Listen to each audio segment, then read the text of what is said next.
Donc, l'objectif de ce webinaire, c'est de vous apporter des données clés de compréhension du marché et puis de vous donner une approche vraiment pragmatique de terrain. Ça, c'est très important, c'est notre credo. Vous donner une approche terrain du marché de l'agri au Mexique. Donc, nos deux intervenants seront Claude Texier de Lactogène. Bonjour Claude et merci beaucoup. Bonjour à tous. Et puis également, nous accueillons Clément Caballero de CERAP Mexico, directeur général de CERAP Mexico. Bonjour Clément et merci à vous aussi. Bonjour à tous. Et ce webinaire, donc les mardis de l'Agri-Mexique, nous le faisons en partenariat avec l'un de nos partenaires agréés du réseau BCI au Mexique, donc avec le bureau Business France. Donc bonjour mesdames et merci à vous aussi pour votre apport au succès de ce webinaire. Bonjour et merci beaucoup. Bonjour, merci. Merci. Donc, comme d'habitude, le webinaire se veut vraiment interactif. Donc, n'hésitez pas à poser vos questions à nos deux intervenants, à rebondir sur leurs propos au fil de l'eau. On n'attendra pas forcément la fin pour le temps de questions-réponses. Si c'est nécessaire, évidemment, on le fera. Mais voilà, ça se veut vraiment en format workshop, partage d'expériences, partage de bonnes pratiques. Donc, n'hésitez vraiment pas à prendre la parole et à poser vos questions. On va rentrer dans le vif du sujet. Le contenu est bien complet. Donc, dans une première partie, on va aborder donc le Mexique et les filières de l'élevage avec ses différentes caractéristiques et les différentes productions élevage. Ensuite, on va voir pourquoi on qualifie ce marché de marché des extrêmes. On va parler un petit peu de la présence française sur le marché mexicain, des particularités du marché, ça c'est très important. Et puis, côté bonne pratique, un point commerce international sur comment exporter, comment importer, avec quelques tips, avec des exemples concrets. On fera un petit point douane et logistique également. Et puis, on finira par le témoignage donc, de Clément également qui apportera son regard terrain sur ce marché. Je vais passer très brièvement sur la présentation de BCI. Vous connaissez tous nos services pour la plupart. Je vais juste m'attarder, si vous le voulez bien, une petite seconde sur la plateforme Suppliers from Bretagne. Elle est réservée aux adhérents de BCI. Vous savez que pour faire appel à nos services, vous n'êtes pas obligé d'être adhérent. Mais pour ce service-là qu'on a mis en place il y a plus d'1 an, il faut être adhérent. Donc, si vous ne l'êtes pas encore, je vous invite vraiment à saisir cette opportunité. C'est une plateforme de promotion des entreprises donc adhérentes à BCI. C'est un e-catalogue pour faire simple. Et la cible majeure de cette plateforme Suppliers from Bretagne, ce sont les acheteurs étrangers, les investisseurs étrangers, les partenaires étrangers. Donc, si vous n'êtes pas encore référencé sur cette plateforme, n'hésitez pas à nous contacter, votre chargé d'affaires ou n'importe qui dans l'équipe BCI, pour vous inscrire gratuitement sur cette plateforme BCI. C'est vraiment un outil qui a fait ses preuves. Il y a des contrats qui ont été générés suite à la présence de certaines entreprises bretonnes sur cette plateforme. Donc, je vous encourage vraiment à aller y jeter un œil et à vous y inscrire. Voilà, pour tout le reste, je vous laisserai découvrir les différentes slides. La présentation sera disponible dans son intégralité sur BCI Info, sur notre site web, ainsi que le replay de ce webinaire. Voilà, c'est fini pour moi. Je passe le micro à Claude pour la première partie, description du Mexique et ses filières d'élevage. Bonjour à tous, Claude Texier. Je suis au Mexique, on me dit Claudio. Je suis au Mexique depuis 2002. Je suis originaire de Bretagne. J'ai un BTS Axe comme formation et puis un début de spécialisation en commerce international. Je suis arrivé au Mexique via un VIE, volontariat international en entreprise, auquel j'ai eu 2 années de contrat en VIE. Et ensuite, je me suis plu au Mexique et je me suis lancé dans une aventure d'entrepreneur expatrié et avec mon épouse. Donc, le Mexique est un très grand pays. Donc là, on a une description, hein, c'est 4 fois la taille en superficie, à peu près le double de la France en population. 130, on a approché 130 millions d'habitants aujourd'hui. Particularité du Mexique, on est proche des États-Unis, donc certainement le plus grand marché du monde ou le pays avec la plus forte économie du monde. Donc c'est un avantage très très important, et notamment pour toute la partie nord du Mexique, où on retrouve de nombreuses entreprises américaines qui viennent fabriquer leurs différents produits manufacturés. Un pays où l'économie, ben voilà, on a une partie où on en parle dans la description du pays, des inégalités, des niveaux sociaux relativement faibles, quand on parle de salaire, quand on parle d'avantages, les heures de travail par semaine, les temps de vacances. Globalement, les conditions sociales sont bien entendu nettement inférieures à celles de la France. On est dans un pays plutôt tendance libérale, même si aujourd'hui on a un président qui est parfois classifié à gauche. Ça reste une gauche très modérée. C'est plutôt, je dirais, un parti centre si on le compare avec notre système politique français. Là, j'attire votre attention quand même sur la facilité à faire des affaires. Sur le classement, le classe 60e au niveau mondial. Moi, personnellement, je suis assez surpris par ce classement. Je pense que en s'organisant et en répondant aux attentes du marché, on peut faire beaucoup, beaucoup mieux. Et sans aucun doute, je pense que c'est quand même un pays qui donne des facilités pour faire des échanges commerciaux, notamment grâce aux accords de libre-échange qu'il y a dans le pays, quoi, avec donc accords de libre-échange avec certains pays d'Amérique latine, des accords de libre-échange avec les États-Unis et le Canada, bien entendu, avec l'Union européenne, avec l'Asie et avec l'Océanie aussi. Je crois que dernièrement, il avait été pacté des accords de libre-échange avec l'Océanie. Donc, quand on parle d'accords de libre-échange, théoriquement, c'est très facile d'exporter pour les étrangers au Mexique. Et donc, c'est un avantage que nous apprécions au quotidien, quoi. Donc voilà, un grand pays, donc hispanophone, bien entendu. Bon, aujourd'hui, il y a de plus en plus quand même dans la population de personnes qui parlent anglais. C'est quand même très fréquent, c'est la première langue enseignée à l'école. Et ici au Mexique, on a beaucoup d'écoles bilingues, où on enseigne 100%, l'éducation des enfants se fait 100% en anglais. Donc ça, c'est très très fréquent, c'est une particularité, mais dans beaucoup d'écoles, je parle des écoles privées, les écoles publiques, ce n'est pas le cas, mais les écoles privées, c'est le cas. Et dans l'université, de très nombreuses universités ont un enseignement aussi en anglais, quoi. Donc ça, c'est bon, c'est lié à notre proximité aux États-Unis et avec les échanges commerciaux que nous avons avec les États-Unis, puisque les échanges entre les États-Unis et le Mexique sont très importants, bien entendu, quoi. Et le dernier point, l'autre caractéristique, c'est qu'on a énormément de migration de Mexicains vers les États-Unis aussi, quoi. Donc aujourd'hui, vraiment dans la mentalité des universités ou de l'éducation mexicaine, il faut être préparé à l'anglais et ils essayent d'avoir un très bon niveau en anglais, quoi. Donc voilà pour une présentation brève des caractéristiques du Mexique. On va passer à la suivante, à la diapositive suivante. Donc si vous avez des questions, n'hésitez surtout pas. J'essaierai d'être le plus clair possible. Donc, premier point, on va aborder la production laitière, mais je voulais vous rappeler toutefois le sujet des prix des matières premières ou des caractéristiques, parce que ça, je ne l'ai pas abordé dans la présentation. Les prix des matières premières, que ce soit le maïs, les céréales en général, ont la même valeur que les prix de France, on va dire. Bon, c'est une histoire de taux de change.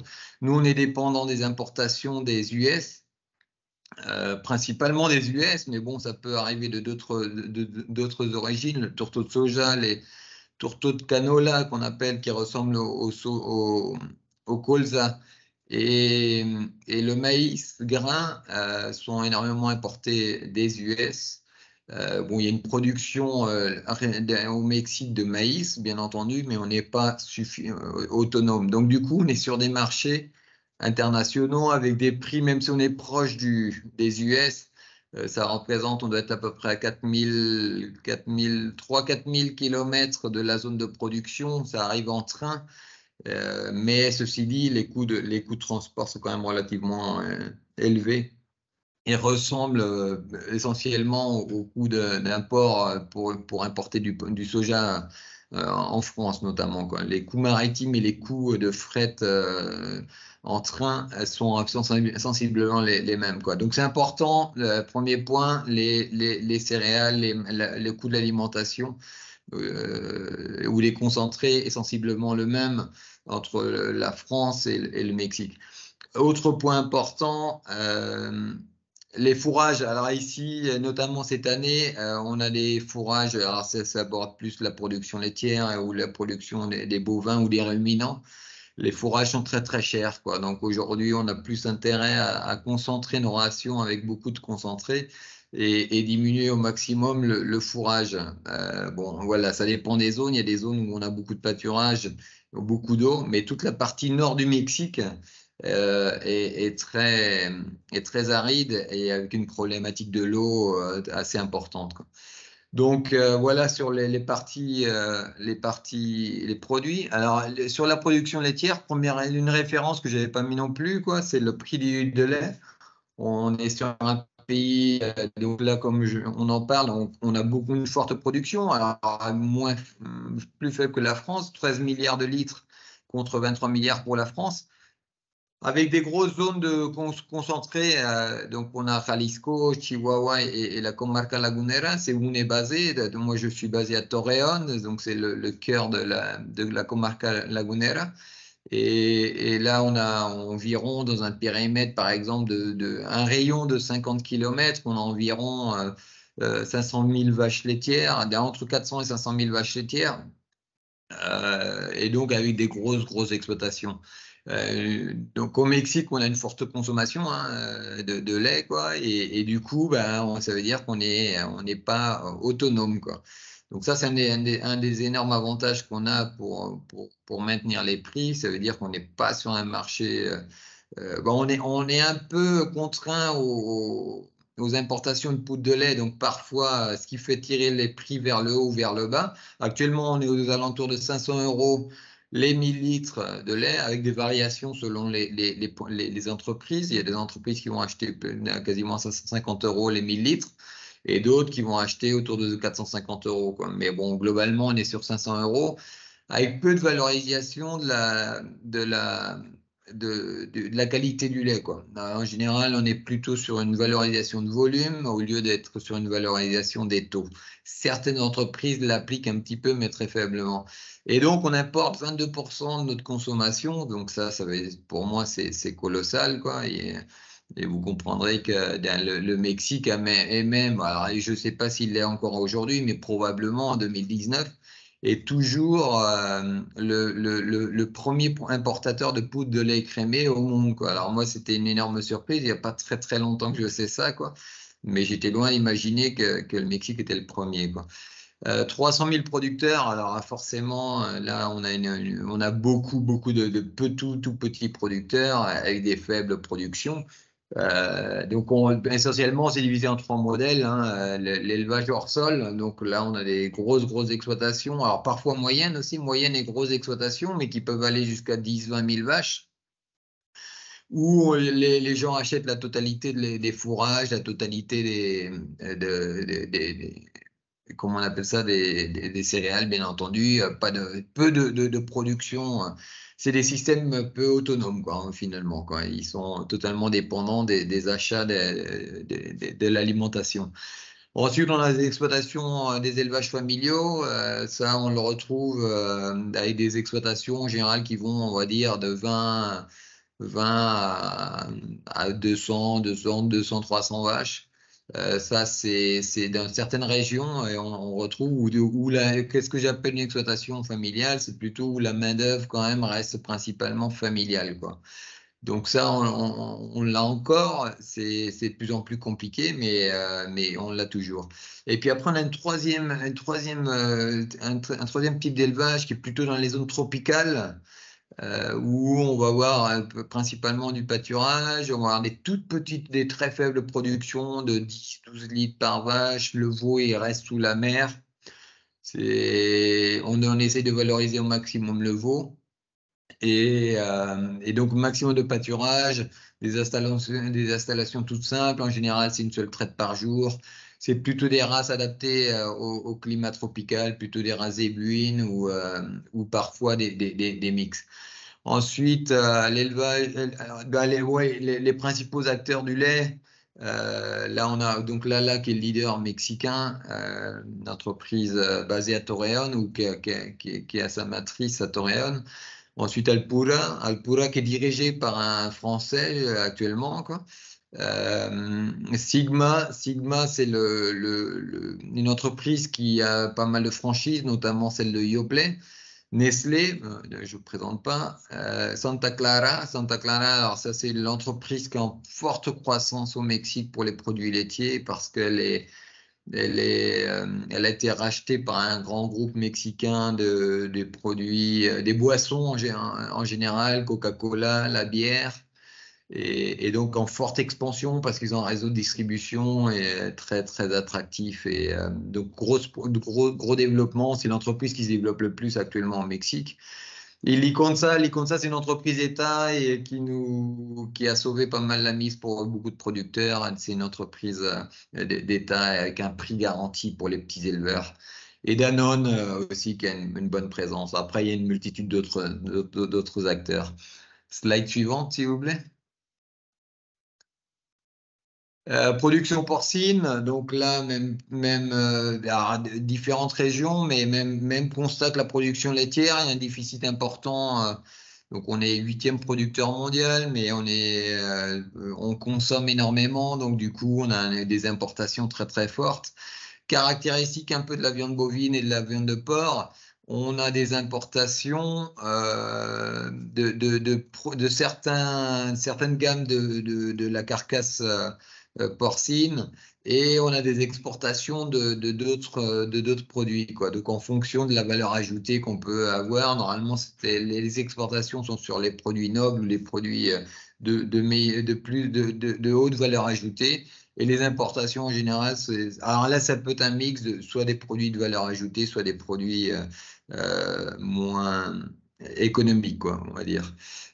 Donc là on a des très très gros acteurs aussi avec Dakar Rolls, Rena, Bachoco, ça c'est les 3 plus gros ils doivent avoir plus de 100 000 truies chacun, quoi.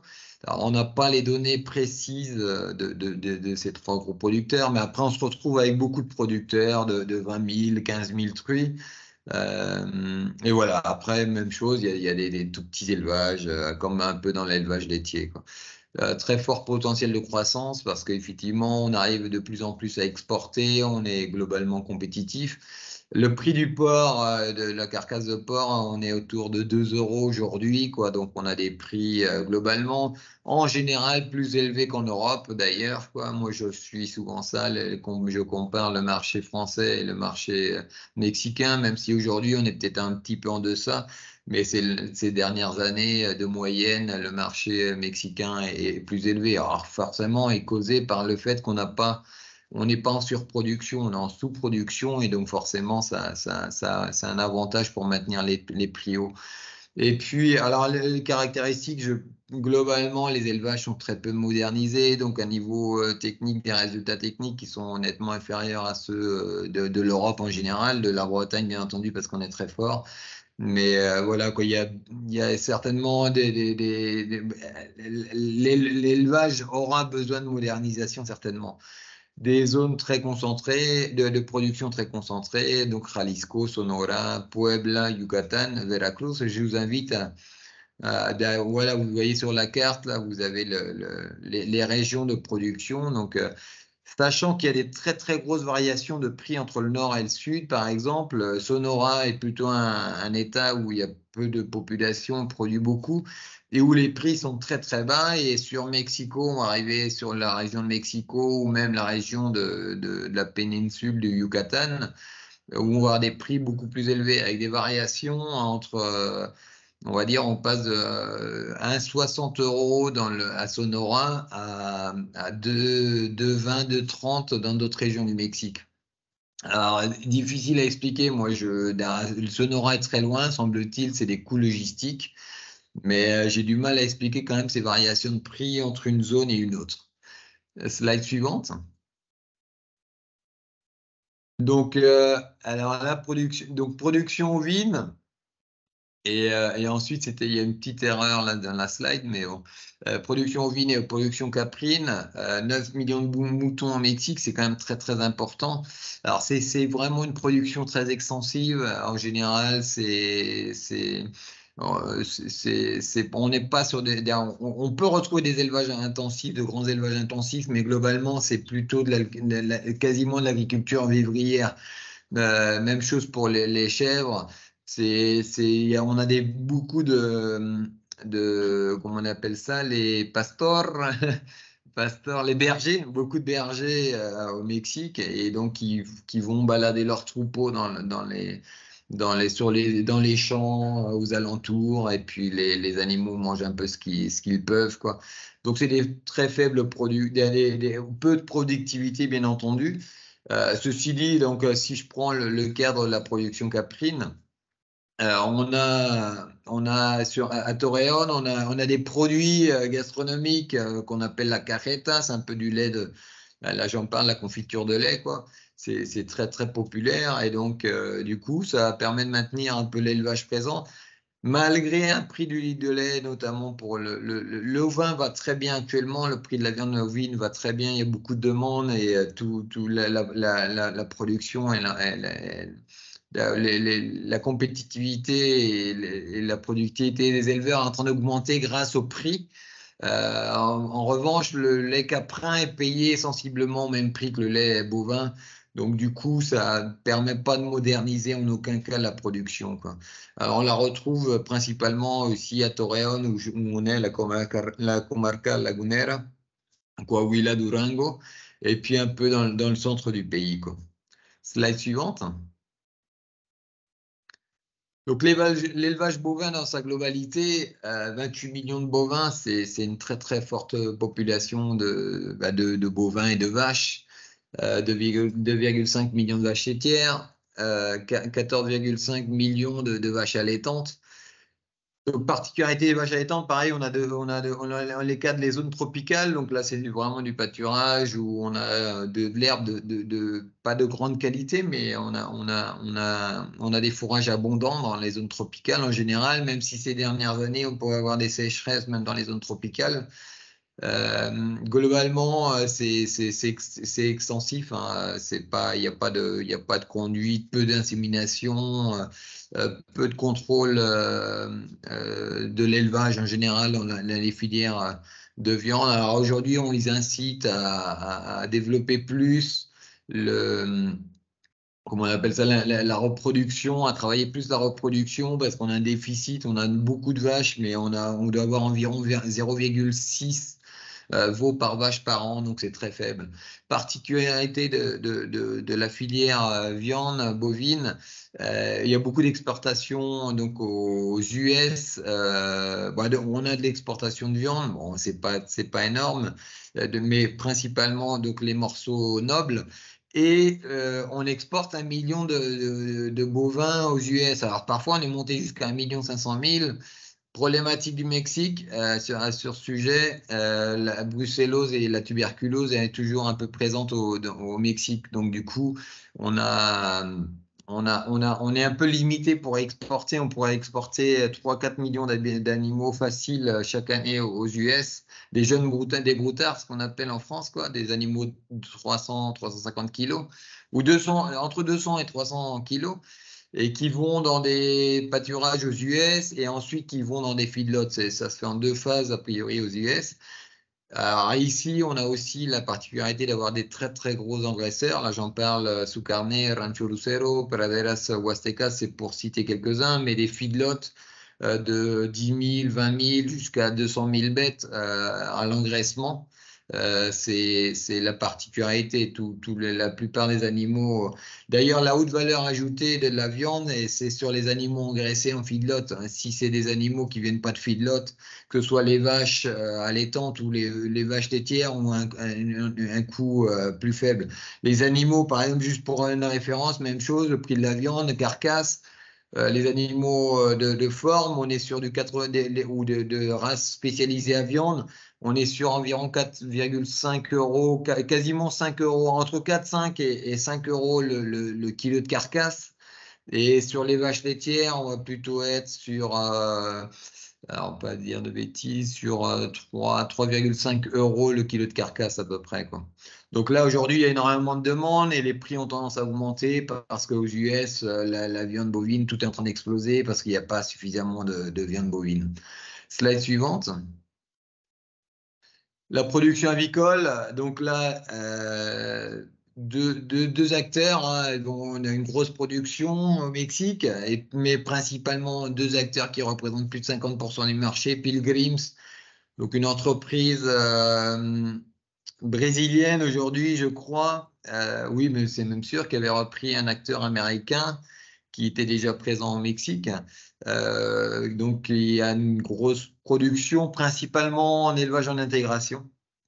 Donc, ils font le même système qu'en France, hein. Les éleveurs fournissent les bâtiments d'élevage et puis eux fournissent l'aliment, les poussins et les produits vétérinaires nécessaires, quoi. Choco, donc acteur mexicain, donc le plus gros, un des gros acteurs de viande, puisque leader au niveau de la production de poulet de chair et leader, un des gros aussi, peut-être pas le leader, mais un des gros producteurs de viande porcine. La production d'œufs, 5e producteur mondial, même chose, premier consommateur, donc on consomme énormément d'œufs au Mexique. Et on a on a des très très grosses d'unités de production et là c'est vrai que bon, avec un prix globalement de marché autour actuellement de 2 € et des poussières le kilo, mais une filière qui se porte plutôt bien aujourd'hui. L'année dernière, il y a 2 ans, c'était un peu compliqué puisqu'on a aussi la grippe aviaire qui a énormément affecté la production avicole et notamment la production de poules pondeuses parce que le poulet de chair est tellement rapide qu'il n'a pas eu trop d'impact. Mais sur les poules pondeuses, ici, il y a eu énormément d'impact et on a eu même un déficit d'œufs de repro. Donc, ils étaient obligés d'importer des œufs d'Europe, des œufs des US, un peu de partout pour pouvoir fournir les bâtiments les producteurs de poulet de chair, quoi. Donc, slide suivante. Et dernière slide au niveau de la production aquacole, donc grosse production aquacole au Mexique, la grosse production, voilà notamment les crevettes. Bon, vous avez tous vu en France, je crois bien, des crevettes importées du Mexique. Donc on a des grosses régions de production, donc élevage organisé, quoi, avec des grands élevages de crevettes, quoi, et donc avec une production qui va certainement continuer de grossir énormément dans les années qui viennent, quoi. Voilà pour les productions. Donc un marché des extrêmes. Ouais, si vous avez des questions, n'hésitez pas. Des questions peut-être sur cette première partie, sur ces focus élevage, n'hésitez pas, hein. Si les questions vous viennent après le webinaire, ce n'est pas un souci non plus. Vous savez qu'Isabelle est à votre disposition. C'est facile d'envoyer un mail, de communiquer avec Isabelle, on peut organiser facilement aussi des vidéos post-webinaire avec les équipes BF Mexique et puis peut-être Claude et Clément s'ils sont disponibles ou s'il y a des choses vraiment spécifiques. Mais voilà, si les questions ne vous viennent pas maintenant, on peut les organiser des visios après. Mais voilà, vous avez l'opportunité d'avoir des experts à terrain en face de vous, donc saisissez cette chance de poser vos questions. Voilà, si ce n'est pas le cas sur cette première partie, je vous propose d'enchaîner. Donc, le marché des extrêmes. Je vous laisse poursuivre, Claude. Merci. Donc, marché des extrêmes, alors dans toutes les productions, on va retrouver toujours des élevages très très rustiques, hein, avec beaucoup de bricolage, beaucoup de fer un peu au coût minimum. Particularité quand même globale du Mexique, les gens ont des difficultés à prévoir l'investissement. Il y a une cause, hein, certainement, on en reparlera tout à l'heure, quoi, mais du coup, on est souvent sur des installations simples. Et puis après, on a les très très gros producteurs qui, eux, modernisent leurs installations et qui se rendent compte qu'aujourd'hui, sans modernité, sans modernisation, sans automatisation,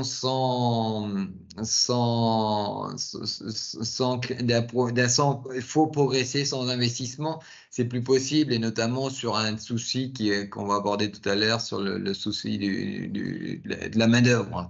Un souci globalisé aujourd'hui. La main-d'œuvre est un problème non seulement européen, mais un problème international. Les grands groupes agro-business, alors ça, c'est vrai que c'est des grands groupes qui contrôlent toute la filière. Donc, on a parlé de la viande de poulet. Donc là, c'est très, très clair. On a des intégrateurs qui contrôlent la fabrication de l'aliments, qui contrôlent la production des poulets, par exemple, et qui abattent et qui vont commercialiser. Donc là, ça, c'est une particularité très, très, très marquée au Mexique, hein, et qui se développe de plus en plus, parce qu'on retrouve la même chose au niveau de la viande bovine, on retrouve la même chose de plus en plus, quasiment la même chose au niveau laitier, même si c'est moins développé, mais ça risque de se développer aussi. On risque d'aller vers quelques très très très grands groupes qui vont contrôler la filière en ensemble. Et donc ça, c'est vrai que c'est très attractif, mais forcément, ces grands groupes sont pas forcément très faciles d'accès parce qu'ils changent pas facilement leur méthode de travail. Production haut de gamme non significative, mais en développement, je pense que dans les années qui viennent, on va avoir un secteur qui va se développer, parce que il y a certaines régions où le pouvoir d'achat des Mexicains ou des gens commence à monter. Parce qu'il y a quand même de nombreuses années, on avait deux classes. On avait une classe très pauvre et des gens très très riches. Aujourd'hui, on a une classe quand même intermédiaire et qui commence à avoir un peu plus de pouvoir d'achat. Donc, sur des villes comme Monterrey, sur des villes comme Querétaro, Guadalajara ou Mexico, on retrouve un besoin ou une demande pour les produits de haut de gamme. Et là, il y a des opportunités certainement dans les années qui viennent. C'est un marché qui risque de se développer, qui représentera toujours des petits pourcentages, mais qui va se développer. Production industrielle, alors c'est la grosse majorité des volumes, bien entendu, quoi. On est plutôt donc production industrielle, mais produits bas de gamme en général. Il n'y a pas une priorité à la qualité, comme je vous parlais sur le lait. On est plutôt sur avoir un produit pas cher sur le marché, quoi. Et qui peut donner de bonnes marges, parce que parfois le produit pas cher se retrouve très cher dans les magasins, quoi. Agriculture familiale, donc on a toujours, donc après les agro-business, on a toujours une agriculture familiale. Donc c'est celle-ci qui manque de capacité d'investissement, une des contraintes, et où je félicite beaucoup la France à ce sujet, c'est la formation des agriculteurs. Nous, on n'a pas de formation spécifique pour devenir agriculteur. Et donc, on a des formations de vétérinaires ou d'ingénieurs, on a des formations, mais on n'a pas cette formation de devenir agriculteur. Donc, du coup, et le sujet des reprises d'exploitation est très, très complexe, quoi. Donc, l'agriculture familiale, dans ce cadre-là, a beaucoup plus de difficultés à se maintenir, contrairement au cadre français qui est très favorable à préserver l'agriculture familiale. Climat très différent selon les régions. Alors effectivement, là, on est sur des extrêmes, hein. On part des températures de 45 degrés pendant l'été, voire 50 degrés dans certaines régions. Et l'été peut durer 3, 4, 5 mois. Donc ça peut être très long. Ensuite, on a le sujet, donc on peut avoir des régions où il fait très froid aussi, dans des zones montagneuses où on a des températures très modérées, voire très froides. Et puis, on a les régions tropicales où il fait chaud quasiment toute l'année avec beaucoup d'humidité. Bon, les périodes un peu, l'humidité peut varier, mais on peut monter à des niveaux d'humidité de 80-90% sans aucun souci, quoi. Voilà, grosse production d'effluents d'élevage, faible valorisation. Alors, je pense que là-dessus, il y a certainement des opportunités à travailler, sachant que les Européens, on est les meilleurs, quoi. Voilà, il y a aucun doute là-dessus sur la valorisation des déjections. On a les normes environnementales ont fait qu'on a beaucoup évolué et je pense que sur le marché mexicain, sur toute cette filière-là, il y a de grosses opportunités. Très grand nombre d'aides vétérinaires, d'ingénieurs agronomes. Là-dessus, on a un avantage au Mexique, c'est qu'on a peut-être que le niveau académique est peut-être pas si élevé qu'en France, mais ceci dit, il y a des très bons vétérinaires, il y a des très bons ingénieurs agronomes, zootechniques. Alors là, il y a souvent des ingénieurs agronomes zootechniques, et donc un mix entre l'élevage et l'agriculture. Et donc on a il y a beaucoup il y a plus de formation, de formés, de vétérinaires formés que le besoin. Donc ça c'est un avantage, c'est assez facile de trouver des vétérinaires pour travailler dans les exploitations. Manque de main-d'œuvre qualifiée dans les élevages. Alors là je me contredis, on va dire, mais est-ce que quand je parle de main-d'œuvre qualifiée, c'est plutôt de la main-d'œuvre technique comme un bac professionnel ou un BTS. Des gens qui ont un diplôme, mais pas de bac plus 4 ou bac plus 5, mais des gens qui ont une préparation minimale. Donc aujourd'hui, moi, par exemple, j'ai un élevage dans mon cas de figure, et les personnes qui travaillent dans mon élevage, ils ont même, je crois, non, aucun n'a le bac, semble-t-il, quoi. Donc voilà, donc il faut les former, il faut les préparer, puis s'adapter. Ce serait mieux d'avoir au moins des préparations. Il y a quelques préparations type bac pro, quoi, mais c'est peu fréquent finalement au Mexique, quoi. Donc voilà. Alors j'ai pas abordé une particularité aussi sur l'eau, problématique du Nord qui est très très sec. Donc là, quand je parlais du climat, tout le nord du Mexique ce sont des zones désertiques, hein, donc peu de végétation. Irrigation via des captages en barrage pendant les périodes de pluie ou extraction de l'eau du sol. Et puis on a certaines régions, on a certaines régions, on va avoir un climat semi-désertique. Alors je veux dire, l'hiver c'est désertique parce qu'il pleut pas une goutte, et puis pendant l'été tout verdit parce qu'on a une pluviométrie abondante. Et puis les régions tropicales où globalement on n'a pas de souci d'eau, quoi. Les régions tropicales, d'ailleurs le président du Mexique voulait faire migrer l'élevage de la production laitière vers des régions tropicales pour justement pas avoir cette problématique de l'eau dans le nord où il y a beaucoup de production laitière. Et on a de plus en plus de problèmes pour pomper de l'eau dans le sol parce que les puits, les nappes phréatiques sont de plus en plus basses. Voilà. Donc la présence française au Mexique, globalement, je suis personnellement, pour moi, il y a très peu d'acteurs. Clément pourra peut-être vous le confirmer tout à l'heure, mais on n'est pas dans un domaine où les acteurs français sont très très présents. Bon, il y en a que certains. Là, globalement dans le marché, oui, les US, on va en parler tout à l'heure, mais les US sont ultra leaders. Et les Français ou les Européens en général, parce que les Européens en général sont assez peu présents. Et moi, la particularité aussi, c'est que la tendance n'est pas à la hausse, la tendance n'est pas à la prise de part de marché. Je pense que la tendance est plutôt à la diminution des parts de marché des acteurs européens, quoi. Donc là, je vous cite quelques acteurs que certains vont connaître, mais voilà, quoi. C'est assez faible, hein, la présence, et je pense qu'il pourrait y avoir une multitude d'acteurs supplémentaires, hein, sans aucun doute. Donc, particularité du marché. Donc, quand on va parler principalement global, le marché, l'import. Donc, comme je vous en ai parlé tout de suite, la proximité des US fait que c'est très facile d'importer des US. Donc, le premier point, il y a une influence culturelle. Comme je vous en ai parlé dans l'éducation, l'anglais est très présent, mais quand on parle de l'anglais aussi, c'est aussi beaucoup de systèmes universitaires qui fonctionnent comme aux États-Unis. Hein. On fait beaucoup de copier-coller et on essaye de suivre un peu la préparation académique, donc les américaines. Les accords de libre-échange, bien entendu, qui favorisent les échanges entre les deux pays. L'agressivité marketing, Facebook, WhatsApp, des supports à marketing, c'est assez exceptionnel ce que font les Américains. On le sait tous, ils sont très forts là-dessus, quoi. Et voilà, quoi. C'est un de leurs gros avantages. Les conférences, ici, il y a des congrès, on va dire, où il y a des conférences. Alors, c'est conférences semi-commerciales, hein. Parfois, ça peut être très commercial, parfois, ça peut être totalement indépendant.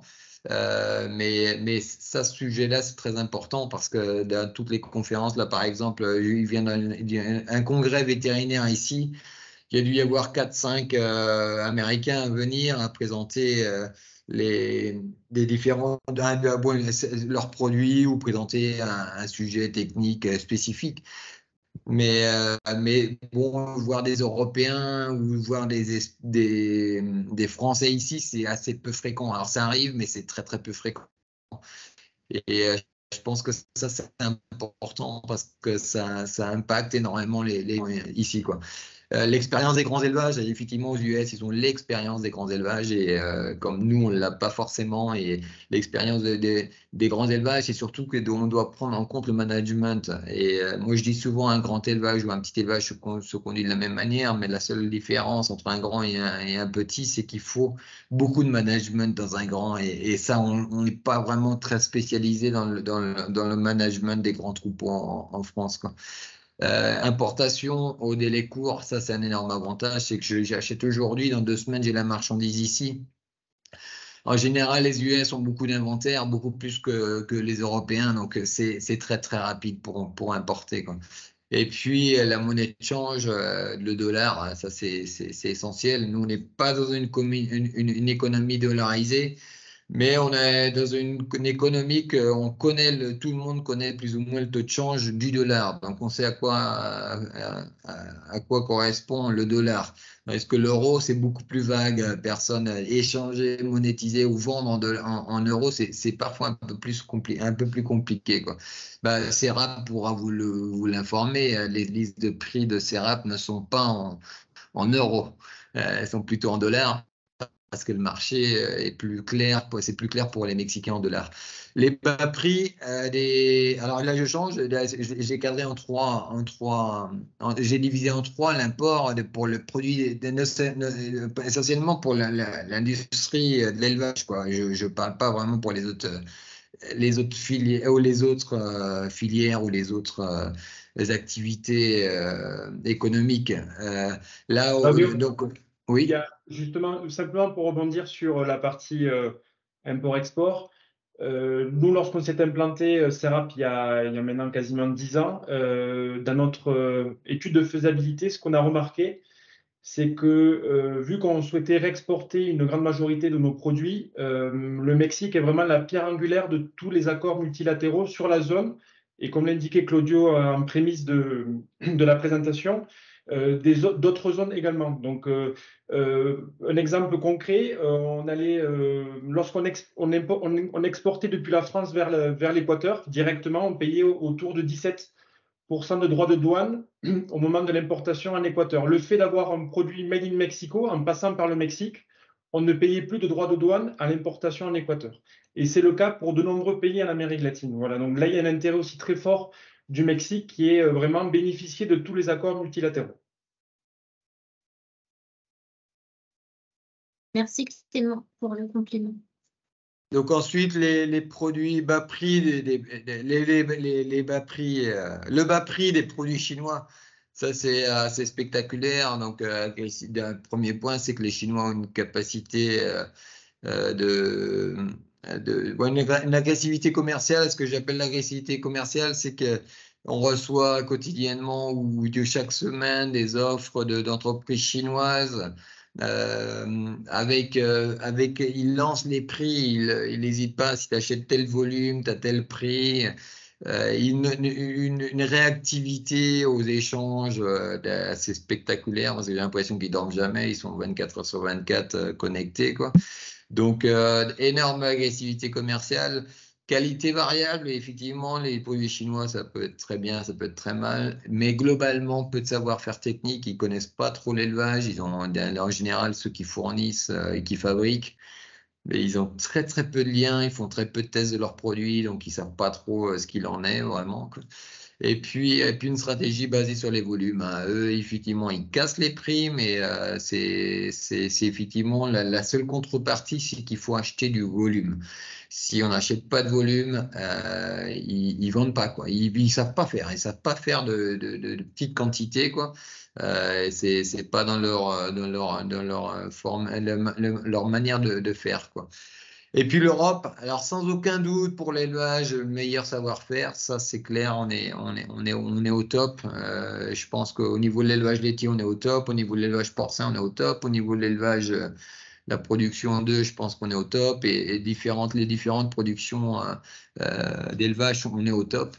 Fort besoin, donc effectivement, l'opportunité pour les Européens, je pense qu'il y a un fort besoin de technologie et tout ça va s'accélérer dans les années qui viennent, quoi. Parce que pour la problématique de la main-d'œuvre.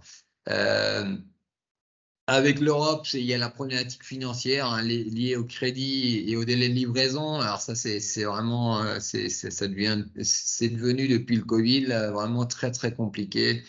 Les délais de livraison sont importants et en plus, pour importer, il faut compter quelques semaines, voire mois supplémentaires pour faire arriver la marchandise ici. Alors actuellement, c'est un peu mieux, mais l'année dernière et pendant le Covid, là, c'était catastrophique. Et puis la France, sincèrement, sans aucun doute, et même vis-à-vis des US, on fait beaucoup plus de recherche et de développement. Il y a beaucoup plus d'innovation en Europe. Donc on est vraiment, on avance beaucoup plus vite et même versus les USA, il y a peu d'innovation aux USA, ils sont peu ouverts, donc voilà quoi. Là, on a de grands avantages. Slide suivante. On va passer au 5e point. Est-ce qu'il y a des questions avant d'aborder ce 5e point? Vous pouvez activer vous-même vos micros. Si vous préférez, vous pouvez aussi écrire vos questions dans le chat. Il n'y a pas de questions, on continue, mais si vous en avez, c'est le moment. Bon, alors on continue, Claude. OK. Donc, problématique d'un importateur mexicain. Bon, là, c'est donc notre cas de figure. C'est comment couvrir le marché complet parce qu'on est sur un pays énorme et donc on a des problématiques de coûts de logistique, des problématiques de délai de livraison aussi, quoi. Donc, c'est assez compliqué d'avoir une couverture globale. Voilà, quoi, c'est un choix. C'est voir un petit peu, effectivement, selon les produits, les gammes de produits, ce qui pourrait se faire. Nous, dans notre cadre, par exemple, on pense prochainement commencer à ouvrir des filiales ou des entrepôts annexes dans d'autres régions pour limiter l'impact de la logistique nationale, quoi. Donc les délais de livraison, ce que je vous ai mentionné tout à l'heure, c'est voilà, il faut compter parfois entre le moment où je passe ma commande et le moment où je reçois la marchandise et le moment où je récupère mon argent, entre la prise de commande et la récupération de la globalité de l'argent de la commande, ou en grande partie, il faut compter 8-9 mois, bien souvent, quoi. Donc, difficile parce que du coup, il faut prévoir le marché. Alors, toutes les entreprises européennes me demandent tout le temps ton business plan. Alors, pas le business plan précisément, mais la programmation des commandes. Et c'est quasiment impossible de vraiment programmer 6 mois à l'avance qu'on va vendre. Alors, on a des tendances, mais c'est très variable, quoi. C'est très, très, très variable. Et ensuite, donc, on a des délais très longs. Parfois, il faut payer comptant. Bien souvent, il faut payer comptant. Et Et là, on a une problématique au Mexique, c'est les taux d'intérêt, quoi. On approche aujourd'hui, donc on a le taux de la Banque du Mexique est à 11,25. Et pour avoir des taux commerciaux à moins de 15%, c'est très compliqué, hein. Donc voilà, quoi. Ça veut dire que plus l'entreprise va avancer d'argent et plus son coût financier va être important. Et moi, je dis souvent, les gens qui disent, bah non, mais si j'ai de l'argent à la banque aujourd'hui au Mexique, on peut avoir des taux de rémunération à 13%, quoi. Donc, même si l'entreprise a du capital, elle doit prendre dans ses coûts, dans ses marges, elle doit prendre en considération le coût, les intérêts. Et que ce soit si c'était placé à la banque ou que ce soit un financement donné par la banque, quoi. Donc, avec des taux d'intérêt aussi élevés, contrairement à des taux européens, même si aujourd'hui ils ont augmenté, mais qui restent très très faibles par rapport à ce qu'on a ici, quoi. C'est important de le prendre en compte parce que si on n'a pas des facilités de paiement ou des avantages, ce qui va se passer, c'est qu'on est obligé de l'impacter sur la compétitivité du produit. Et plus on peut faire de la marge pour couvrir les taux d'intérêt, le financement, je vous dis, s'il faut financer 6 mois le produit, ça fait tout de suite 5-6% de marge qu'il faut prendre en compte, voire plus, non, 7-8% de marge qu'il faut prendre en compte seulement pour les intérêts, quoi. Donc voilà, que c'est important cette histoire de financement. La langue, il faut vraiment parler espagnol, hein, ça, il y a aucun doute. Moi, sur le commerce, pour faire aussi, on va trouver des personnes qui vont parler en anglais, mais si on veut faire un peu de promotion sur Internet et tout ça, il faut faire tout en espagnol. Il est hors de question de le faire en anglais, quoi. Il faut avoir la connaissance technique, ça là-dessus, et d'autant plus dans les grands troupeaux, parce que souvent les exportateurs, les étrangers, ils souhaitent attaquer les grosses parts de marché. Donc les grosses parts de marché, c'est des élevages très grands en général. Et les élevages très grands, ils ont la particularité d'être très techniques, quoi. Donc, il faut vraiment arriver avec un haut niveau de connaissance. Et sinon, il ne faut pas attaquer les grands élevages, il faut attaquer les élevages moyens ou petits dans un premier temps pour ensuite éventuellement attaquer les gros élevages, quoi. Donc, les coûts logistiques, ça, c'est une problématique qu'on a avec, qui aujourd'hui, qui est variable. L'année dernière, on était très, très cher. Les conteneurs pour importer au Mexique étaient aux alentours de 15 000 $. Aujourd'hui, on est retombé à 3 000 $, donc c'est super, quoi. Mais il faut prendre en compte ce paramètre-là, qu'effectivement, la logistique peut parfois être très chère d'Europe et parfois elle peut être très peu chère, quoi. Donc, sur notre compétitivité, c'est très, très, très variable. La monnaie de change, il faut choisir. Moi, je fais le choix toujours d'importer avec la monnaie du pays d'origine. Ça veut dire, si j'achète en Angleterre, c'est la livre. Si j'achète en France, c'est l'euro. Si j'achète au Canada, c'est du dollar canadien, etc., etc., quoi. C'est moi qui prends le risque du taux de change. Donc, c'est à nous de nous programmer, quoi. Si le fournisseur le prend, bien souvent, il prend une marge. Et donc, même si c'est le dollar, alors là, c'est là où il faut aider l'importateur.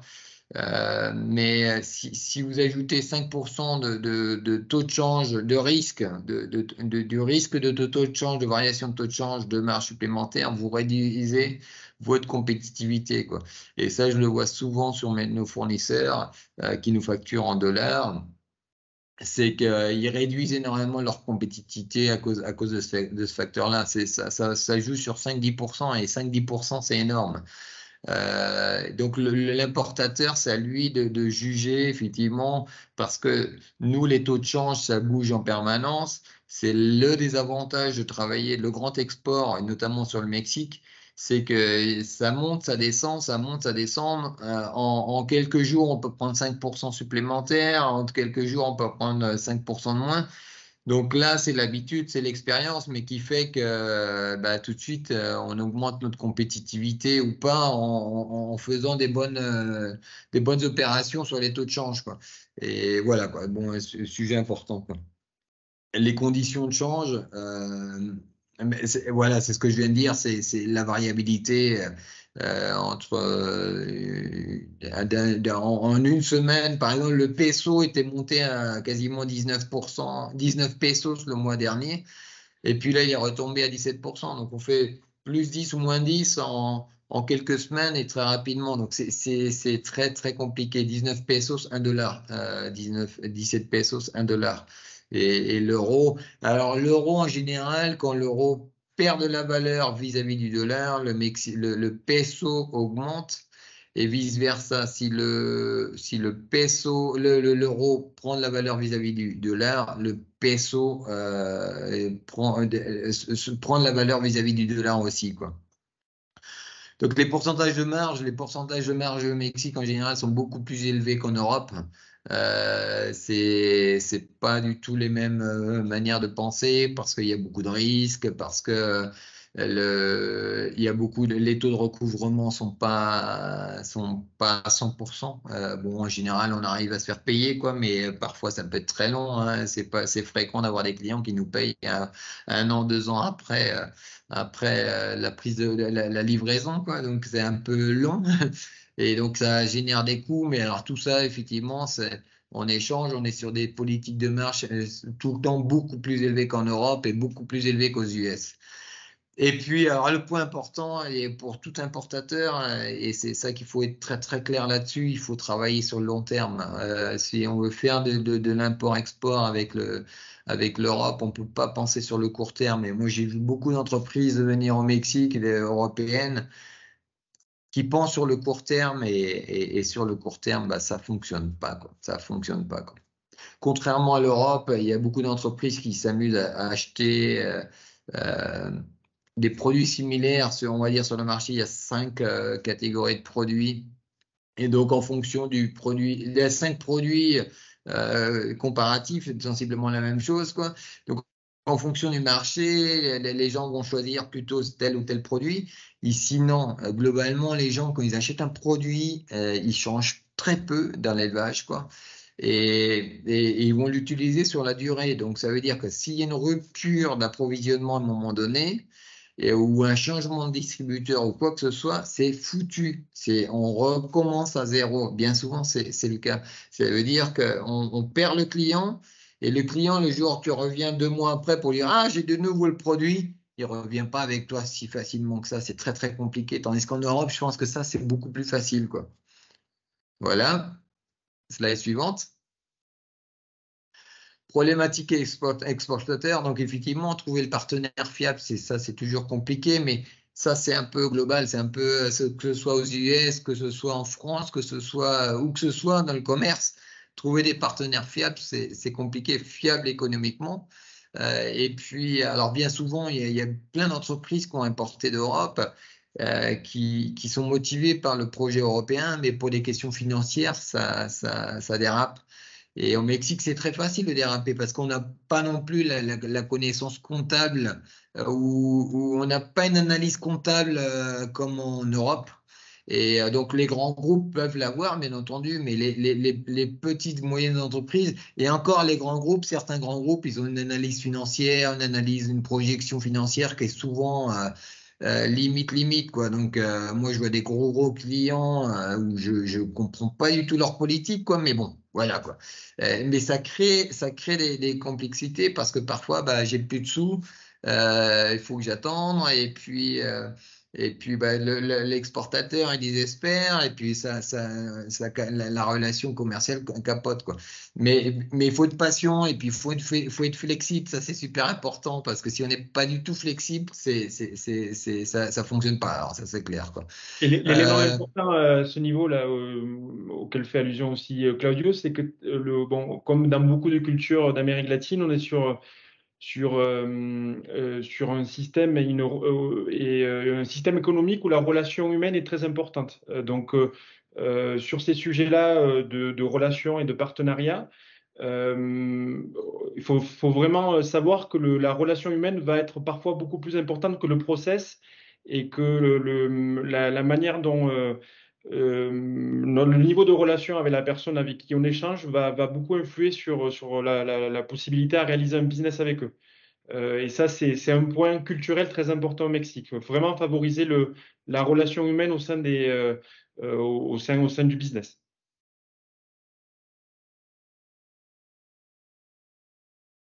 Donc, tout à fait, hein, entièrement d'accord. Le relationnel et je vous dis, là, par exemple, moi, je le reçois très souvent et même souvent, c'est un peu, c'est les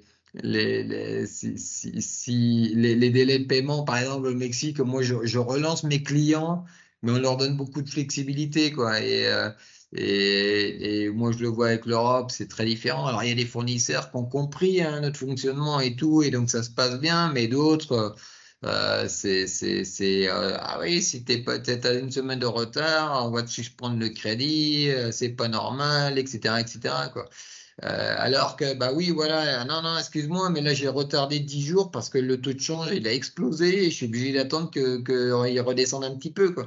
Donc il y a plein de raisons pourquoi il peut y avoir des raisons, des retards de paiement. Après, si la personne est toujours en retard, forcément, c'est pas normal. Mais il faut avoir de la flexibilité si parfois il y a des retards de paiement, par exemple, et puis avoir communiqué, faire un échange téléphonique, c'est beaucoup plus intéressant qu'un email, hein. Je peux vous dire que moi, ça me fait beaucoup plus plaisir personnellement, et même si je suis français, mais je suis un Français qui est devenu très, très mexicain, et je préfère qu'on ait un échange téléphonique qu'avoir des messages, des emails ou quoi que ce soit, quoi. Euh, Connaître les besoins du Mexique, ne venez pas au Mexique si vous êtes vraiment pas sûr que votre produit répond aux besoins de l'élevage mexicain. Ça, c'est une autre caractéristique. Il y a des choses qui peuvent se mettre en place. Il y a globalement, quasiment tous les produits peuvent se positionner sur le marché mexicain, mais certains non. Et pour différentes raisons. Par exemple, je donne un exemple tout bête, mais si c'est un produit technologique où l'application ne vient pas en espagnol, moi, je ne conseille pas de venir en Mexique, hein. Si vous n'avez pas l'application en espagnol, en anglais, on peut l'avoir, mais c'est compliqué parce que les opérateurs sont pas qualifiés, ils n'ont pas forcément le niveau d'anglais, quoi, ou la connaissance de l'anglais. Et donc, du coup, ils pourront rien faire avec la technologie. Donc, il faut vraiment venir étudier le marché. Étudier le marché, c'est très simple, hein. C'est aller dans les élevages, c'est pas aller, c'est trouver les moyens de faire du terrain, quoi. Et le terrain va vous répondre très rapidement. Il n'y a pas besoin de faire des visites, des études de marché énormes de mon point de vue, hein. Ça peut être très simple, mais très rapidement, vous allez savoir si oui ou non votre produit peut répondre au marché, quoi. L'adaptabilité du produit, même chose. À ça, parfois, on peut avoir un produit pour le marché européen, mais il faut l'adapter. Il faut l'adapter parce que faut le simplifier, il faut pas le faire trop. Le concept va être le même, mais il va être plus manuel qu'automatique. Et le manuel au Mexique fonctionne mieux que l'automatique, par exemple, quoi, parce que derrière il y a moins de services après-vente et c'est plus fiable du théoriquement, quoi. Donc le service après-vente, je viens d'en parler un petit peu, quoi, mais le service après-vente, c'est basique. Alors ça dépend des produits, mais il y a des produits, il faut vraiment être, il faut être opérationnel quasiment 24 heures sur 24. Alors 24 heures sur 24, non, ce sera pas possible parce qu'il faut dormir. Mais il faut vraiment mettre en place une réactivité. Alors sur un client qu'on travaille avec lui depuis 2-3 ans, c'est pas un souci.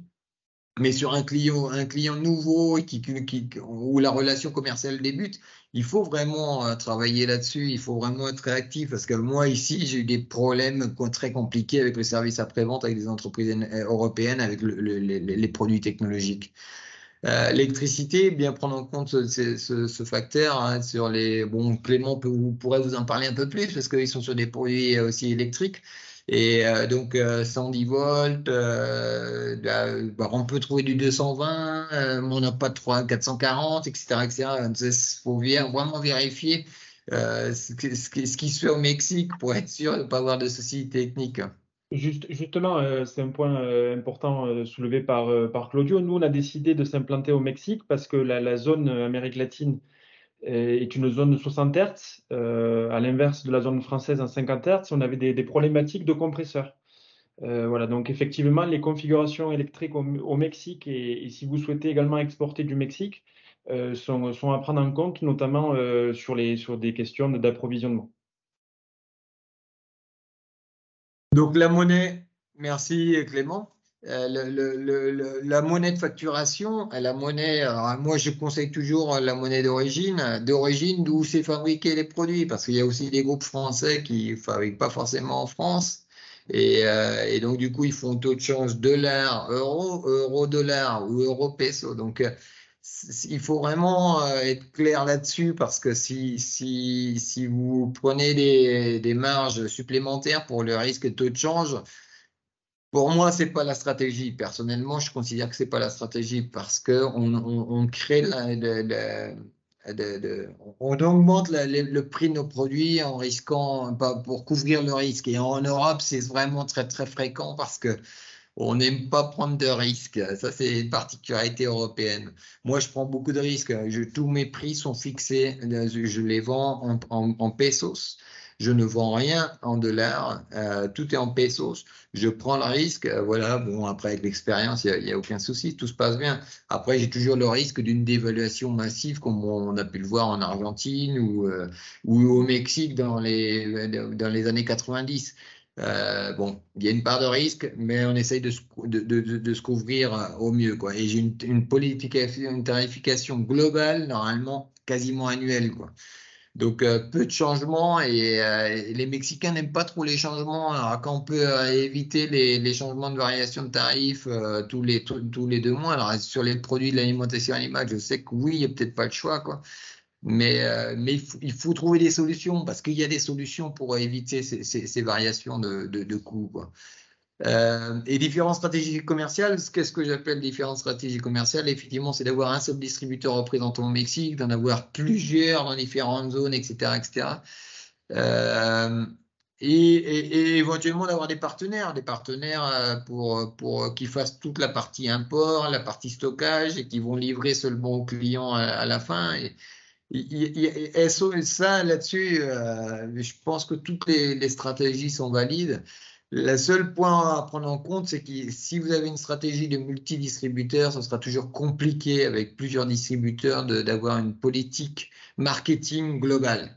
Ça, c'est la complexité. Puis les Mexicains sont très jaloux, ou les entreprises mexicaines sont très jalouses des autres.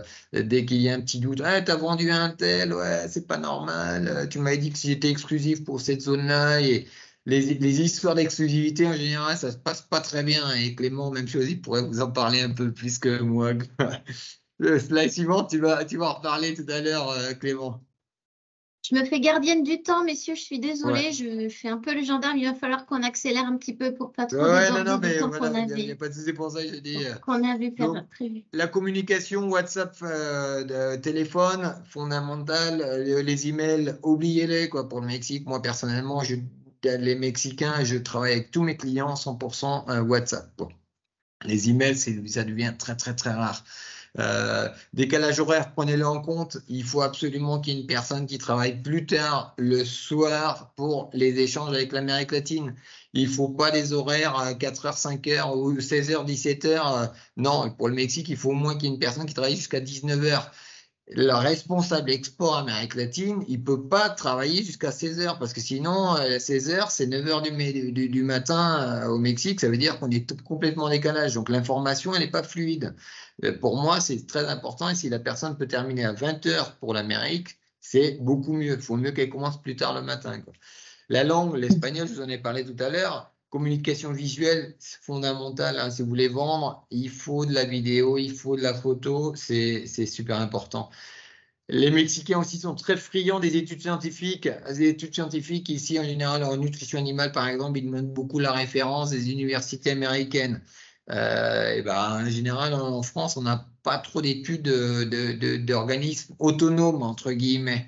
Et donc, ici, c'est souvent les universités américaines qui sont considérées comme autonomes et qui peuvent évaluer un produit.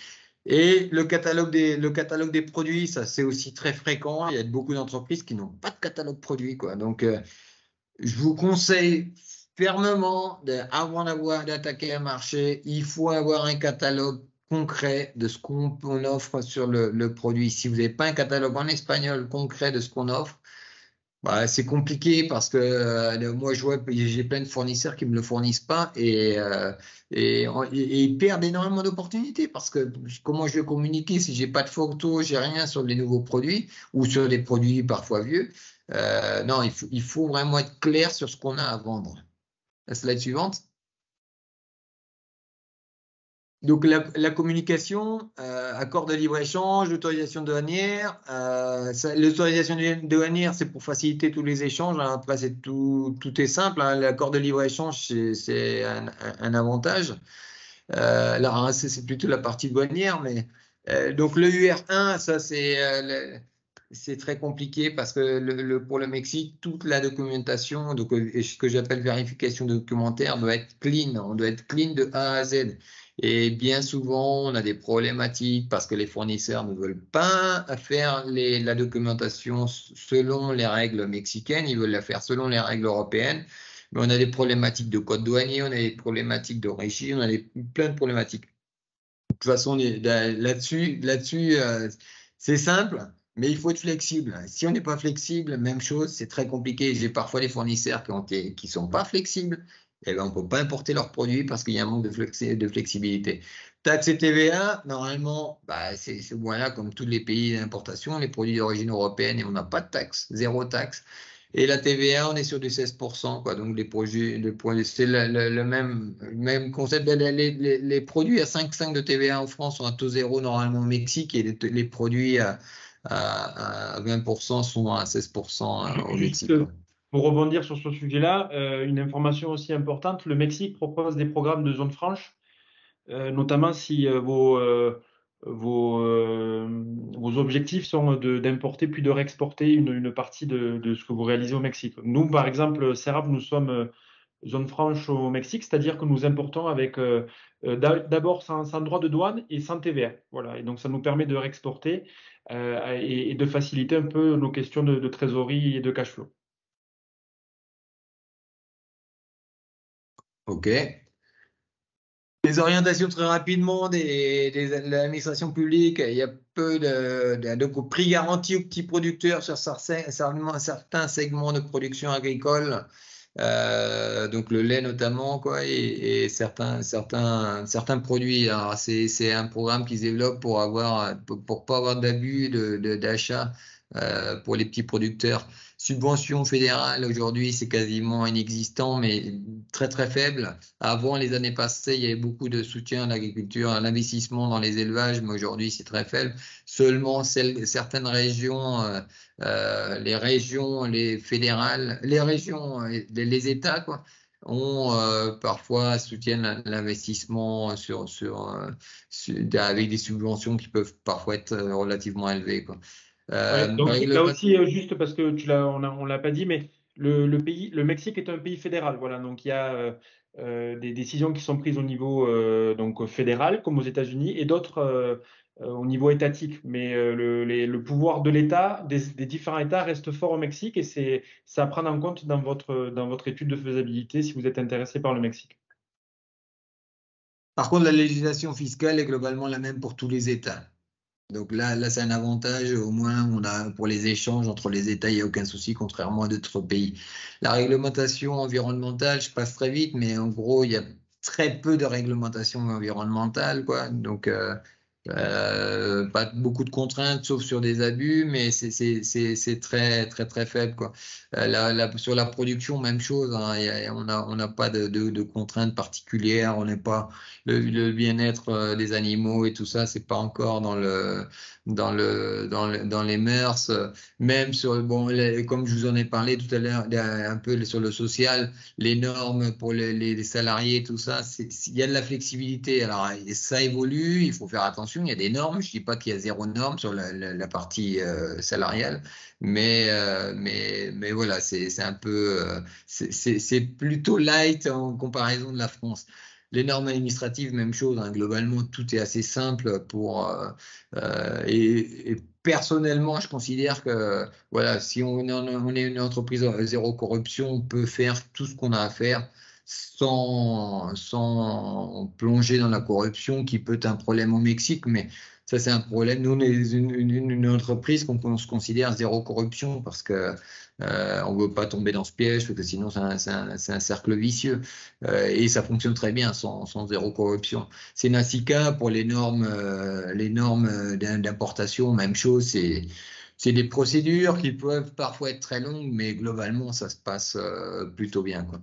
Et donc là, il y avait juste une dernière décision qui avait été prise au global au départ, et puis finalement qui a été réduite à la consommation humaine. C'est zéro, les OGM dans l'alimentation sont interdits, quoi. Les OGM, donc principalement le maïs, deviennent interdits à partir de 2024. Et au départ, il devait être interdit pour l'alimentation animale et l'alimentation humaine, mais ça a été réduit qu'à l'alimentation humaine parce que sinon, ça a été un énorme chaos, quoi. Slide suivante. Donc les opportunités, vite fait, donc c'est un marché immature, donc ça veut dire que c'est un marché où il y a plein d'opportunités. Pour moi, je considère qu'il y a peu de concurrence en général, contrairement au marché européen ou au marché américain, mais surtout européen où il y a énormément de concurrence. Et puis le besoin fort de moderniser les élevages, quoi. Ça, c'est sans aucun doute, ça va évoluer très rapidement. Les produits français, on a une très bonne image, hein. Globalement, la France est quand même a toujours une très bonne image au Mexique. Marché ouvert, donc ça veut dire on a différents types de marchés, hein. On est aussi bien sur du bas de gamme que du haut de gamme. Il y a des opportunités sur le haut de gamme. Moi, je travaille essentiellement sur le haut de gamme, mais je travaille un petit peu sur le bas de gamme, mais voilà, il y a la place pour les deux. Le savoir-faire pour les petits élevages, je crois que ça, on est les meilleurs. Donc, les petits élevages, c'est pas forcément les plus intéressants commercialement, mais si on multiplie les petits élevages de moins de 100 vaches, on va dire, on a un très bon marché. Donc, ça dépend de la politique. Et les petits élevages sont en général beaucoup moins concurrencés que les gros élevages. Notre approche professionnelle des projets, là-dessus, on est très clair, les Européens en général, sur le professionnalisme. Je pense que le niveau de professionnalisme, si je compare avec le Mexique, est plus élevé. Et si je le compare avec les US, il est bien plus élevé aussi, quoi. Ça veut dire, c'est qu'on prend tout en compte. On est multifacteur, on prend les multifacteurs qu'il peut y avoir, les avantages, les inconvénients. Et on travaille beaucoup, on parle beaucoup de rentabilité économique. Ça, on est très fort là-dessus et je pense que c'est un de nos gros avantages. Et qu'ici, ça plaît énormément, sauf qu'ils ont du mal. Parfois, c'est un peu compliqué de se faire comprendre, mais avec le temps, on avance. Une approche à long terme. Moi, je travaille essentiellement sur les approches à long terme. Je ne travaille pas sur le court terme. Le court terme, ça ne fonctionne pas sur une économie, mais sur le Mexique. Ça, il faut être très clair. On est sur le one shot, on va le faire une fois, mais si vous pensez à ça, le client, vous pouvez lui vendre une fois et il vous rachètera peut-être jamais, quoi. Et donc moi, je suis vraiment sur une politique où le client doit me racheter et travailler sur le long terme. Et s'appuyer sur les réseaux sociaux, ça c'est super important. Les réseaux sociaux, c'est pour trouver des distributeurs, c'est très facile pour moi. Grâce aux réseaux sociaux, je pense que c'est très facile de trouver des distributeurs. Et donc, faut vraiment les prendre en compte, et beaucoup plus qu'en France, quoi. Besoin d'augmenter la productivité, ça, c'est, je pense, l'opportunité principale. Quand je vous parlais de la modernisation des équipements d'élevage, ici, ils vont être obligés d'augmenter la productivité parce que la main-d'œuvre dans les élevages, elle diminue, il y a de moins en moins de personnes intéressées pour travailler dans les exploitations. Elle va devenir de plus en plus chère. On a une concurrence infernale avec l'industrie, donc ça va devenir une problématique très forte. Et donc, besoin d'augmenter la productivité. Le Mexique, porte d'entrée des USA, comme on a parlé Clément tout à l'heure, porte d'entrée pour d'autres régions, mais porte d'entrée aussi pour les USA, quoi. Donc moi je pense que quand on arrive à faire quelque chose au Mexique, on peut faire quelque chose de très grand aux États-Unis, quoi. Ok, merci Claudio. Donc l'exemple de mon entreprise, hein, description très très brève. Moi, on distribue environ une quinzaine d'entreprises françaises, 3 bretonnes, 6,5 ou quasiment 7 millions d'euros de chiffre d'affaires, créé en 2005. Au départ, on est parti de zéro, hein, donc très peu de capital au départ. Et puis, au fil du temps, ça s'est développé. Nous, on a un réseau de distribution donc au niveau qui couvre tout le Mexique, mais on est par zone partagée par région, quoi, ou par État, on va dire. Et puis, notre base à Torreón. Et on travaille différentes divisions parce que justement, il y a tellement d'opportunités, entre guillemets, dans tous les secteurs, la nutrition animale, la génétique animale, l'équipement d'élevage vétérinaire. Mais même, ça pourrait être les produits vétérinaires, ça pourrait être... voilà, nous, on est plutôt saturés parce qu'il y a trop d'opportunités, quoi. Mais oui, c'est un avantage et c'est pour ça qu'on a une forte croissance pendant ces 18 années de présence au Mexique, parce qu'il y a beaucoup d'entreprises européennes très compétitives pour le Mexique et qui n'ont pas de partenaires au Mexique, quoi.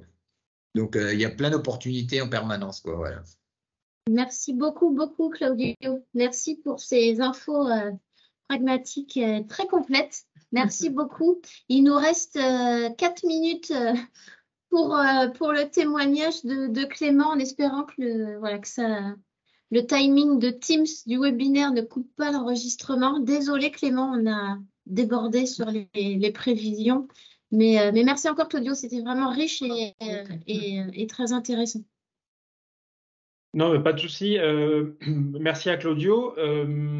Donc la présentation était très complète de la part de Claudio. Claudio a un regard très local, puisqu'il agit en tant qu'importateur, disons. Nous, on est de l'autre côté, j'allais dire, du prisme, puisqu'on était originellement fabricant, on reste fabricant français sans implantation locale au Mexique. Et donc, on a décidé en 2015 de venir s'implanter au Mexique pour pouvoir livrer à l'ensemble de nos clients en Amérique latine. Comme je l'ai évoqué précédemment, une de nos problématiques principales était les questions de configuration électrique, puisque on ne parvenait pas à livrer nos équipements d'élevage, qui sont des refroidisseurs de lait, dans les configurations adéquates pour la zone Amérique latine, notamment les questions de fréquence 60 Hz. Donc, on a décidé d'ouvrir notre filiale et notre plateforme logistique au Mexique pour recevoir nos équipements provenant de France, d'Inde et du Brésil. C'est l'endroit où nous avons nos implantations industrielles dans le monde, et pour pouvoir assembler nos produits avec des groupes froids dans les configurations compatibles pour la zone, à la fois pour livrer au Mexique, mais aussi pour livrer en Amérique latine. Voilà. Donc tout le process en fait d'implantation, de business plan et de prise en considération des différents facteurs pour gérer une filiale au Mexique, on l'a géré de A à Z. Et on peut dire aujourd'hui, après 9 ans d'implantation, que c'est un véritable succès. Je rejoins vraiment Claudio sur le fait de l'approche long-termiste. Si vous souhaitez venir vous implanter au Mexique, ce qui est important, c'est vraiment d'abord de réaliser une étude pour savoir si ça vaut vraiment la peine. Il y a vraiment des facteurs à prendre en compte, comme l'indiquait Claudio. Et puis vraiment, c'est pas pour faire du one-shot et j'allais dire vraiment une logique financière de court terme, mais vraiment s'implanter dans la durée. Et c'est pas simplement l'expérience de Serap Mexico, c'est aussi l'expérience des entreprises françaises de taille moyenne comme la nôtre, qui sont à la fois implantées à Jalisco, dans différents secteurs, mais aussi dans le reste du Mexique. Voilà. Donc, je pense que c'est vraiment important de prendre en compte cette approche-là de moyen long terme. Et enfin, ce qui est vraiment important, c'est que la distance fait et qu'on est et les questions de décalage horaire font que c'est pas une implantation qu'on peut gérer dans ce que j'allais dire le petit export. C'est vraiment du grand export. Donc c'est vraiment ne pas hésiter à investir sur des profils, sur des gens qui maîtrisent le pays. Parce que il y aura de la France, disons, une distance, et vous allez devoir vous reposer sur des gens crédibles et qui connaissent. Voilà. Donc, à mon sens, il ne faut pas lésiner sur les moyens lorsque lorsqu'on a ce désir de s'implanter au Mexique. Voilà. Donc, je ne sais pas s'il y a des questions, parce que Oui, il l'intérêt y a aussi une d'avoir vos question. questions. Il y a une question de Philippe, Société Ferrotech. À votre avis, quelles sont les raisons qui expliquent le manque de présence française sur le Mexique? Alors, de mon point de vue, je pense que l'Atlantique, au final, et la distance font que c'est pas un terrain de jeu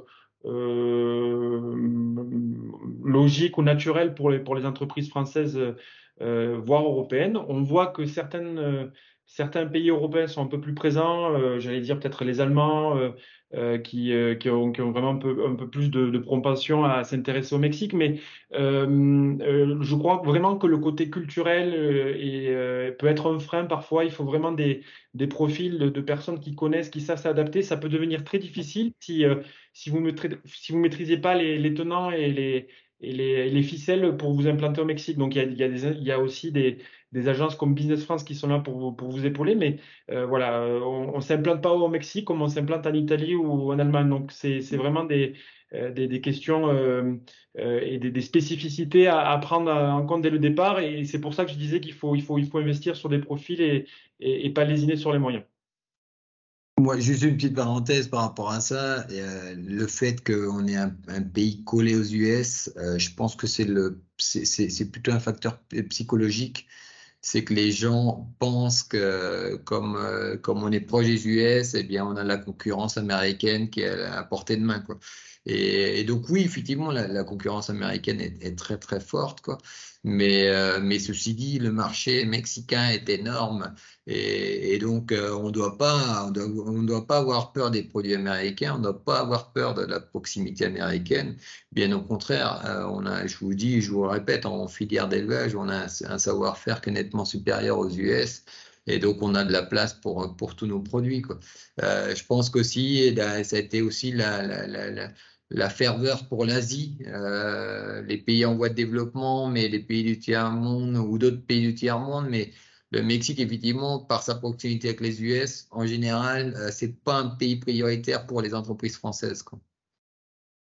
Mais à votre avis, c'est pas une question de... Alors certes, c'est un marché loin et pas forcément spontané dans l'esprit des exportateurs bretons, enfin français en général. Est-ce que c'est par peur de la lourdeur administrative, des taxes, etc. Enfin, concrètement, il y a peut-être ça aussi qui freine l'envie et l'engouement pour aller au Mexique. Moi, de mon point de vue, c'est beaucoup plus facile d'exporter au Mexique que d'exporter en Asie, hein. Et puis, c'est beaucoup plus fiable. C'est sur le long terme, on est une économie quand même qui a peu de risques. C'est pas comme d'autres économies d'Amérique latine, notamment aussi, quoi. Peu de risques. Pourquoi? Parce qu'aujourd'hui, l'influence de l'État dans l'économie est très faible. L'économie est une économie privée. C'est pas une économie nationalisée comme le Venezuela. Je parle dans l'extrême, quoi. On était très dépendant de l'import-export. On sait faire vraiment. Il y a un peu de protectionnisme sur le sujet des complexités douanières, quoi, je dirais, quoi. Ça, c'est le protectionnisme à la mexicaine, c'est qu'il faut que tous les documents soient nickel. Et sinon, ça se complique, quoi. Mais en dehors de ça, c'est vraiment très simple d'exporter au Mexique vis-à-vis de. Je sais qu'il y a d'autres pays qui sont beaucoup plus contraignants au niveau des taxes, au niveau législatif aussi, quoi. Tout Et à les fait. US sont beaucoup plus contraignants au niveau législatif, pardon.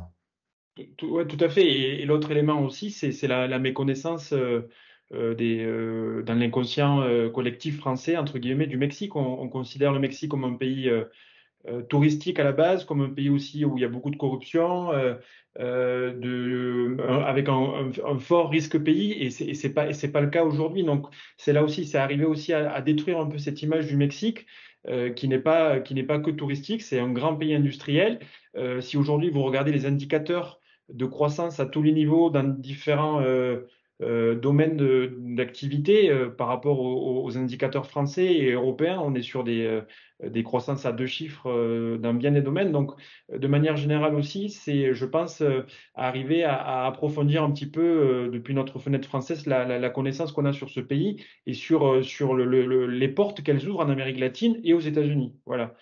Donc, c'est vraiment avoir une approche aujourd'hui nouvelle sur le Mexique et je pense vraiment, comme le disait Claudio, qu'il y a beaucoup d'intérêt pour des entreprises françaises, notamment des entreprises qui apportent de la technologie et de la productivité. Oui, Adrien, vous vouliez rebondir sur… Oui, bonjour à tous. Très rapidement, donc je suis Adrien Marie, je travaille avec Clément Caballero chez Serap Mexico. Moi, ça fait 5 ans que je suis au Mexique. Et je voulais très rapidement partager justement mon point de vue sur ça. Un point d'étonnement important, c'est qu'il faut savoir que le Mexique, c'est vraiment, je souhaitais souligner le dynamisme très fort du commerce extérieur au Mexique. Il faut savoir que l'année dernière, 40% du PIB, par exemple, du Mexique est lié à ses importations et 39% à ses importations. Et aujourd'hui, il y a vraiment un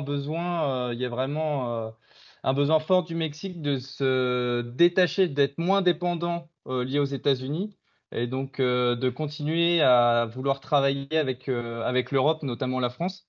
Et aujourd'hui, on voit que les importations, que ce soit d'Asie ou d'Europe, augmentent au Mexique grâce à des accords de libre-échange qui évoluent dans le bon sens pour des pays comme l'Europe, comme la France ou l'Europe en général, pour pouvoir limiter les frais d'importation sur la marchandise qu'on peut importer ici. Il faut savoir aussi que la majorité des importations au Mexique, elles vont être réexportées derrière.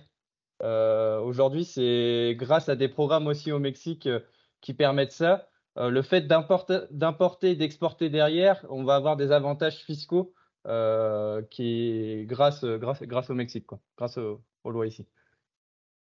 Merci Adrien. On a une autre question de Philippe. Y a-t-il le même phénomène de concentration dans les usines d'alimentation que dans les élevages, tel que ça avait été évoqué en début du webinaire? Alors, ce qui se passe, c'est qu'en général, tous les grands élevages aujourd'hui contrôlent leur alimentation animale. Donc, effectivement, on a particularité du Mexique, on a beaucoup plus d'acteurs quand même en nutrition animale qu'en Europe. En Europe, il y a quand même une forte diminution des acteurs. Et ici, je vous dis que tous les grands élevages ont leur propre fabrique d'aliments. Et alors, il y a une partie dans les élevages laitiers notamment, ils travaillent aussi avec de la matière première, pas mal, quoi. Mais non, il y a une diversité. Je vois sur la zone de Jalisco, par exemple, je ne sais plus, mais ça doit être ouais, entre 500 et 1000 fabricants. Alors, c'est vague, hein, mais oui, il y a beaucoup plus de 500 fabricants d'aliments d'entreprises différentes sur la zone de Jalisco seulement. Donc, celui qui est intéressé par l'alimentation animale, il a énormément d'acteurs. C'est une multitude d'acteurs sur une simple zone qui va couvrir peut-être un rayon de 100 à 200 km, quoi. Et vous voyez, si vous allez, il y a des villes où on voit des fabriques d'aliments, il y en a tous les coins de rue quasiment, quoi. Donc, ouais, les acteurs, ils sont multiples. Il y a quelques grands acteurs comme Purina ou Malta Clayton, mais qui ont finalement pas beaucoup ils sont pas très bien organisés. Bon, Purina était très bien organisé au niveau commercial. D'ailleurs, Purina, alors je sais plus appartient à qui Purina, quoi, d'ailleurs, quoi, mais bon. Mais l'entreprise Malta Clayton, pour moi, par exemple, elle est très très mal organisée commercialement, elle n'a pas de stratégie claire, et donc du coup, ils n'arrivent pas à prendre des parts de marché importantes. Donc il y a beaucoup de petits, moyens acteurs en nutrition animale, quoi. Quelques gros, mais plutôt les groupes de poulets, quoi, l'intégration en poulet. C'est eux les plus gros, ou intégration en porcin. Tout à fait. Il y a vraiment une typologie très variée d'acteurs sur la partie industrielle à ce niveau ou agro. Et il faut là aussi, encore une fois, on est sur une demande intérieure de 130 millions de personnes. Donc, quelle que soit la taille, la taille d'entreprise et ensuite le segment visé, il y aura souvent une demande en face. Et au-delà de la demande locale, il y a aussi aujourd'hui donc les États-Unis qu'on évoquait sur la partie agro-industrielle, mais aussi le reste de l'Amérique latine et l'Amérique centrale. Parce qu'on sait que les pays d'Amérique centrale n'ont pas le même niveau de développement, même si on reste encore un pays émergent. Et le Mexique est là pour fournir non seulement les États-Unis, mais aussi le reste de l'Amérique centrale. Donc, n'ayez de crainte sur la question de la concentration ou des questions de monopole ou d'oligopole. Il y a vraiment de la place pour tout type d'acteurs au Mexique. Merci. Est-ce qu'il y a d'autres questions? Profitez-en avant que l'on termine. Encore une fois, si vous avez des questions ultérieurement, Isabelle est à votre écoute et à votre disposition. Écoutez, s'il n'y a pas d'autres questions, je vous propose de clôturer ce webinaire. Merci pour votre participation. Merci Claudio, merci Clément pour vos deux interventions. Un grand merci à Anna côté Business France Mexique aussi qui a coordonné tout ça et puis qui nous a trouvé nos deux formidables intervenants de cet après-midi. Donc, merci beaucoup. Oui, c'est ce que j'allais proposer. Donc, de toute façon, on reste à votre disposition. Si jamais les sociétés françaises souhaitent nous contacter aussi pour des accompagnements, on est à la disposition. Donc, merci beaucoup à Claudio et Clément. C'était super votre participation. Merci beaucoup. Merci beaucoup. Donc, on reste à votre disposition. Avec plaisir. Voilà, et simplement un dernier point. Aujourd'hui, donc nous sommes à Guadalajara. Si des entreprises françaises cherchent ou quelconque intérêt à avoir des besoins d'accompagnement dans leur projet d'implantation au Mexique, notamment des questions de stockage, de back-office ou de portage salarial, on est là aussi pour les aider puisqu'on a toute l'équipe et des ressources suffisantes pour accompagner les équipes. Et on a déjà fait, nous, ce chemin depuis 9 ans. Donc, on est à votre disposition si besoin. Voilà. Super, c'est génial. Merci beaucoup. Vous avez dans la présentation ici les coordonnées d'Isabelle, donc qui est votre interlocutrice privilégiée, puis qui mettra en relation avec l'équipe Business France ou avec Clément ou Claudio par la suite. Prochain rendez-vous, les prochains mardis de la grille, eh bien c'est mardi prochain, on va aborder le marché chinois. Vous pouvez encore vous inscrire si ce n'est pas déjà fait. Et puis sinon, avec Isabelle, on est à votre disposition, puis on vous retrouve pour de prochains événements BCI. Merci encore beaucoup à toutes et à tous. Prenez bien soin de vous et à très bientôt. Bonne continuation. À bientôt. À bientôt tous. Au revoir. Au revoir. Au revoir. Bonne soirée. Adios.